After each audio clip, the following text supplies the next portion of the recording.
Bonjour à tous et bienvenue dans cette nouvelle et dernière vidéo de la chaîne Professeur Amaru. Je sais, l'heure est grave, vous êtes triste, mais il fallait bien que cette chaîne se termine un jour. Aujourd'hui, nous allons continuer d'avancer en géographie avec le point numéro 9 de la leçon, travailler dans un espace touristique. Ça correspond aux documents pages 166 et 167 du livre de géographie que je vous ai envoyé numérisé, et normalement, comme les fois d'avant, vous êtes censé les avoir lus avant de regarder cette vidéo. Et comme les fois d'avant, je vais moi-même lire les documents et vous expliquer ce qu'il fallait en retenir. Donc, grand 9, que signifie travailler dans un espace touristique? A. Les emplois dans le secteur du tourisme. La France attire de nombreux visiteurs qui viennent y découvrir ses paysages ou ses nombreuses richesses culturelles et historiques. Elle est la première destination touristique du monde et accueille chaque année 85 millions de touristes étrangers. S'y ajoutent les millions de touristes français qui voyagent au sein du pays. Paris occupe une place particulière en raison de son prestige international. La ville accueille plus de 15 millions de visiteurs étrangers chaque année. La région autour de la capitale rassemble à elle seule 13 des 20 sites culturels et récréatifs les plus visités en France, comme le complexe Disneyland Paris, le musée du Louvre ou le château de Versailles. Donc là, ce qu'on nous explique, c'est que la grande diversité de paysages, de sites culturels et de sites historiques font de la France la première destination touristique du monde. En moyenne, chaque année, il y a en France 85 millions de touristes étrangers. À ces 85 millions de touristes étrangers, il y a des millions de touristes français qui voyagent d'une région à une autre. Ça représente un nombre assez conséquent de personnes. Paris occupe une place particulière avec 15 millions de touristes étrangers par an. Donc encore une fois, c'est sans compter les touristes français qui viennent visiter Paris. Parce que la région parisienne et la ville de Paris concentrent à elles seules 13 des 20 sites les plus visités en France, comme notamment le musée du Louvre, le château de Versailles ou le parc Disneyland Paris. Dans les espaces touristiques, de nombreux services ou installations sont mis en place pour accueillir les touristes. Plus d'1 million de personnes y travaillent. Les secteurs phares du tourisme sont l'hébergement et la restauration. Dans les stations de ski ou dans certaines stations balnéaires, les activités de sport et de loisirs emploient aussi beaucoup de personnes. La région Île-de-France représente à elle seule près d'un tiers de ces emplois. Suivent les régions Rhône-Alpes et Provence-Alpes-Côte d'Azur.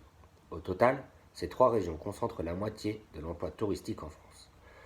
Donc là, ce qu'on nous explique, c'est que dans les zones qui reçoivent beaucoup de touristes, on a créé des emplois touristiques. Ce sont des emplois qui sont dédiés à accueillir les touristes, notamment dans la restauration et l'hôtellerie, donc tout ce qui est restaurant et les logements pour les personnes qui se déplacent.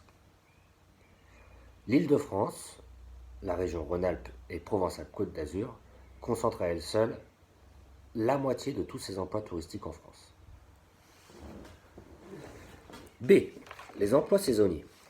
L'activité touristique varie en fonction des saisons. Elle est notamment plus importante en été qu'en hiver. Les besoins en matière de personnel ne sont donc pas les mêmes toute l'année. Les entreprises du secteur touristique s'adaptent à ces fluctuations en employant plus de monde à certaines périodes. Elles ont recours à des emplois saisonniers. C'est particulièrement le cas dans la restauration, l'hôtellerie et les activités de sport et de loisirs. Souvent, les travailleurs saisonniers ont deux activités différentes au cours de l'année.